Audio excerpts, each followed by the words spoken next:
Família, a parada é a seguinte, estava aqui na minha humilde residência, acompanhando o noticiário, vídeo, influenciadores, consegui achar uma resenha boa, mas muito boa para o vídeo de amanhã, né, o vídeo das 7. Mas a Leila fez o que fez agora há pouco. Então a Leila deu um tapa sem mão no presidente mala sem alça do Flamengo, ajudando o Cruzeiro, né, com o Fabrício Bruno, ajudando o Vasco também com o PH. Vamos trocar uma ideia sobre isso. Além disso, falar aqui também um pouco do confronto contra o Grêmio, já que o Vasco voltou a trabalhar no dia de hoje. Eu estava acompanhando algumas páginas, né, que cobrem o Grêmio, inclusive o Farid também já falou um pouco do confronto contra o Vasco. Vou destacar aqui com vocês também. Quero falar dos jogadores do Vasco que estão emprestados. Eu sabia a sua opinião, dá para aproveitar alguém e falar também sobre Berramin Garré. Cadê você, Berramin Garré? Eu acho que tá legal, família, pra gente encerrar bem essa terça-feira. Então chega aí que tem muita resenha nesse vídeo. Mas antes, deixa eu te pedir aquela moral. Se não for inscrito aqui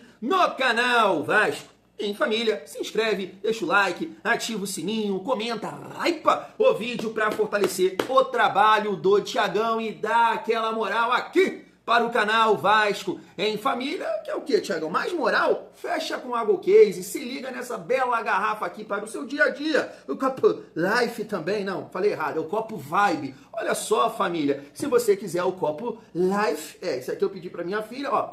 Tem canudinho, você pode personalizar. O Thiagão comprou da Hello Kitty, é isso mesmo, família. Fecha com a Água Case, tá aqui o nosso cupom, Família Vasco, tá aqui o QR Code. E eu deixo também o link no primeiro comentário fixado. Água Case mais uma vez. Hoje, Thiagão, pelo amor de Deus, avisa aí pra sua família vascaína que esse site tá imperdível. Várias promoções, tá na promoção.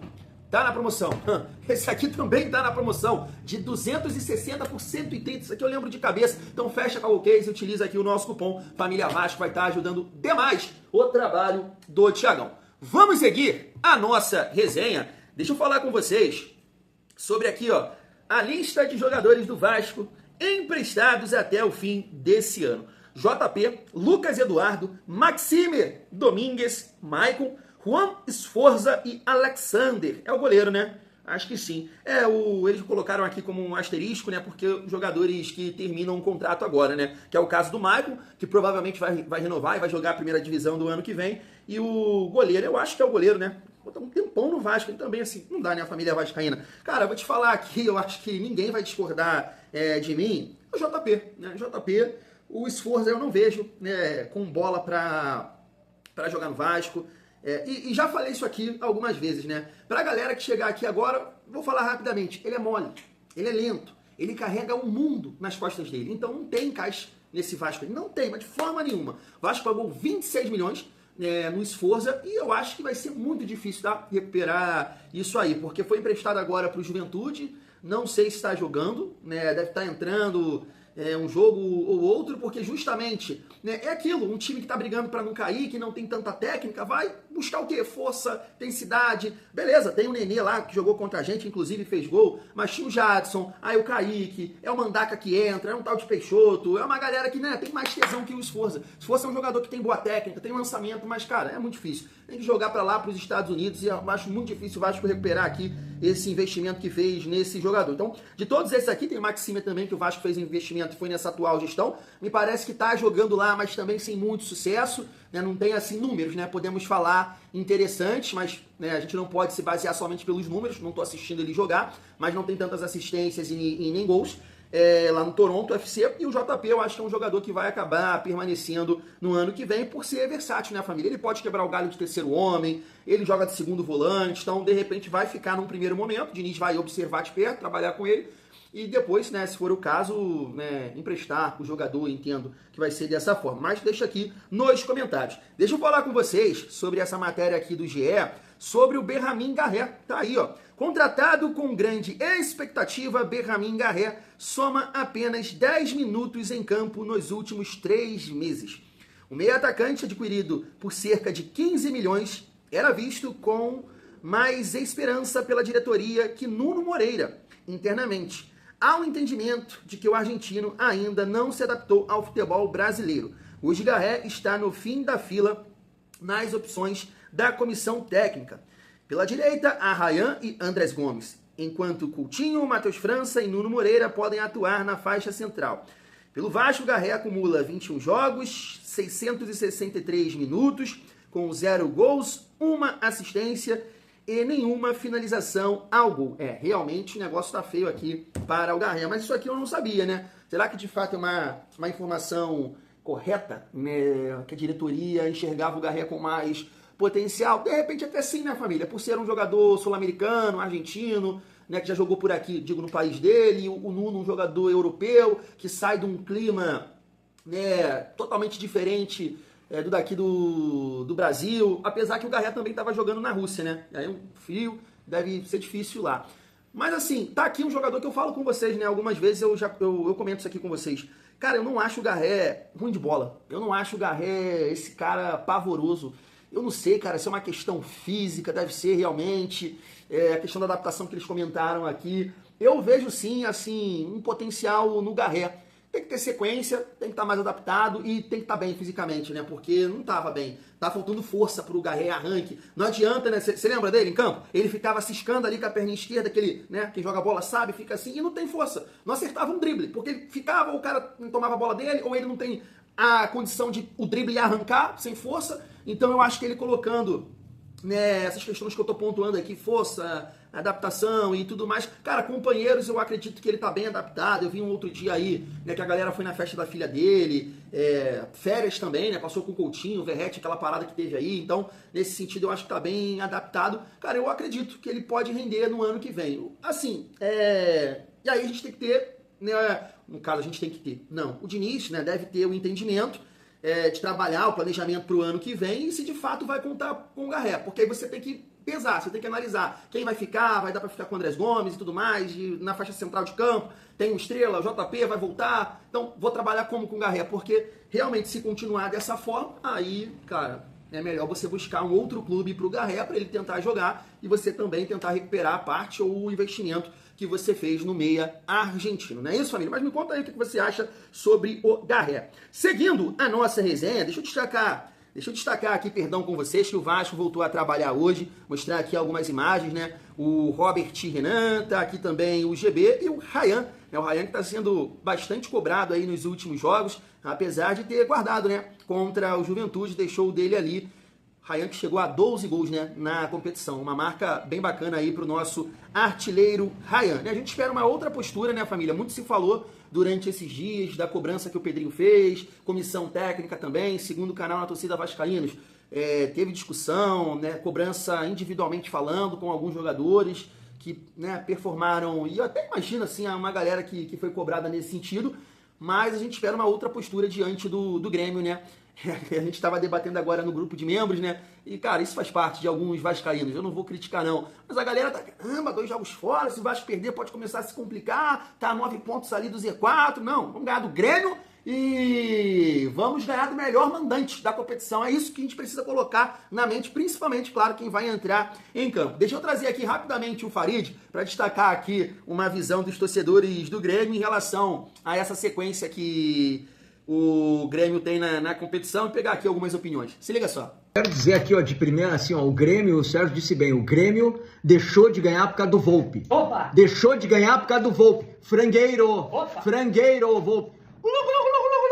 Peru tomou o Volpi. Peru tomou o Volpi. E o Grêmio empata com um time ruim, medíocre do Fortaleza. O Grêmio era pra ter ganho o jogo. Era jogo pra ganhar, mas o Grêmio é acovardado, acadelado, um time cagão, um time que não se impõe, um time que não ataca, um time que recua sempre, sempre. Time cagão esse time do Grêmio. Não é possível. Acaba o ano. Chega desse ano de sofrimento. O Grêmio tem que jogar 45 pontos. E agora tem o Vasco. O Vasco dia 19, depois da parada FIFA. Total decepção, total frustração desse time do Grêmio. É uma vergonha esse Grêmio. É isso, família. Assim, o Grêmio é um time que oscila bastante. É um time que melhorou, né, com as chegadas aí de alguns reforços, principalmente o Arthur, né, que joga muita bola. Mas é um time que, poxa, dá pra vencer lá. Apesar de ter feito o que o Vasco não fez, né?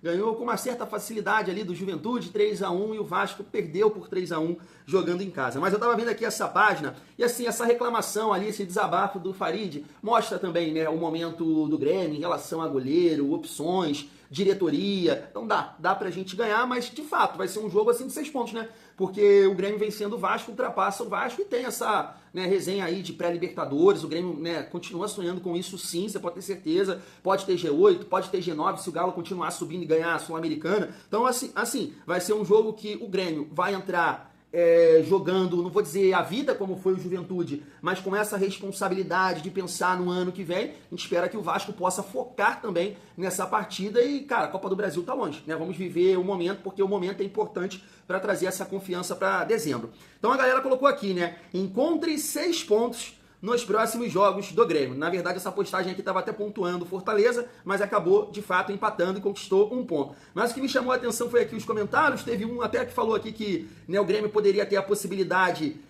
de ganhar 12 pontos nessa sequência. Colocou aqui Vasco e Fortaleza. Então aqui ele já errou, né, porque não ganhou do Fortaleza. Mas a maioria aqui dos comentários, família, colocando esse jogo contra o Vasco um empate, né? Não colocando o Grêmio nessa condição de vencer, o que não me chama atenção, né? Na verdade, isso não mexe comigo, porque eu destaquei aqui vários torcedores do São Paulo contando com derrota, no máximo um empate, e chegaram aqui e ganharam do Vasco. Então isso não mexe com a minha cabeça. O que a gente pode tirar disso tudo é o momento. E, né, o torcedor, assim como eu acho que é acessível sim ganhar do Grêmio, então o comportamento do torcedor do Grêmio comprova isso. Agora, que não quer dizer nada. Eu falei até isso contra o São Paulo, né, mas a galera tava ali pessimista e acabou que, né, venceu o Vasco. Espero que o Vasco possa tirar essa urucubaca que também tem, né, de não vencer o Grêmio lá no Sul. Eu acho que na arena, né, é isso, é uma coisa assim, o Vasco nunca venceu o Grêmio nessa arena nova aí, então, né, que seja a primeira vez mesmo, né, com muitos desfalques, família vascaína. E aí, para finalizar o nosso vídeo, deixa eu destacar essa declaração aqui da Leila. Vamos lá, ó.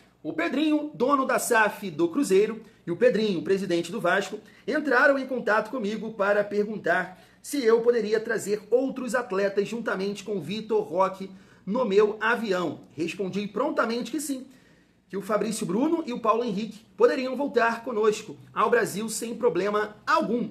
É esse espírito de cooperação que deveria nortear o futebol brasileiro, e não o individualismo que alguns clubes e dirigentes insistem em demonstrar, família vascaína. Tá aí, que tapa, né, sem mão, depois de algumas, como é que fala, cara? Recomendações, né, que o presidente mala sem alça do Flamengo fez aí a CBF em questão de gramado sintético, recuperação judicial, entre outras coisas. E assim, cara, é muito engraçado, né? Como eu vi um corte, não sei onde foi isso, vi na TNT ele falando que muitos querem ser o Flamengo, mas não querem pagar o preço. O Flamengo não foi nada ajudado, né, nessa recuperação e nessa reestruturação. E agora quer atrapalhar, cara, o desenvolvimento do futebol brasileiro de alguns clubes. A realidade é essa, sabe? A realidade é essa. É o que eu falei, sim, né? Precisa ter um controle em relação a isso, digo, né, com todos os clubes, né? A gente sabe que por irresponsabilidades de algumas pessoas, né, acabam endividando e não pagando aqui e ali, né? O caso do Corinthians, que o dirigente lá do Cuiabá bate muito na mesa. Eu vejo também torcedores do Corinthians cobrarem o Vasco em relação, né, ao Tom. Eu estava vendo o presidente do Vitória falar que o Botafogo deve, poxa, mais de 15 anos, o Elkson, né, teve essa confusão com o Lucas Halter, que foi expulso, né, contra o Vasco. E para ele jogar contra o Botafogo teria que pagar uma multa e o Vitória acho que não pagou, uma coisa dessa assim. Então sim, tem que ter um controle nesse sentido. Mas, irmão, cara, precisa trabalhar para que os clubes, né, no primeiro momento possam, né, se estruturar, manter a liga forte, competitiva, que eu acho que no final de tudo isso, se a gente melhorar como um todo o futebol brasileiro, a competitividade, só quem tem a ganhar são os clubes. São os clubes. Você vai levar um produto final pro consumidor muito melhor. Sabe, aquilo que eu falei, você imagina, né, um jogo Flamengo e Vasco, os dois estruturados, dois times, né, competitivos, jogo bom, e assim, né, Flamengo e Botafogo, e assim, Vasco contra Grêmio, Vasco contra Inter. Sabe, se tiver esse olhar para tentar, de alguma forma, atrapalhar ou dificultar a melhora de outros clubes, eu não consigo entender esse mala sem alça. Aí tu vê, vai falar de gramado sintético, né, que tem a grama natural, né, você tem mais gasto, tem mais custo, e o cara joga no Maracanã. Enquanto isso, o Galo criou lá a sua, né, pagou a sua arena. O Grêmio também, né? Comentei errado com vocês aqui, teve até um gremista lá que acho que pagou, que ajudou a pagar, entre outras situações. E aí me vem esse cidadão jogando no Maracanã, não pagou R$1, falam que ajudou, reformou, né? Quer meter uma dessa. Não faz sentido nenhum. É muita cara de pau, né, a família vascaína. Mas tá aí a Leila pra dar um tapa sem mão nesse presidente mala sem alça do Flamengo. Fui!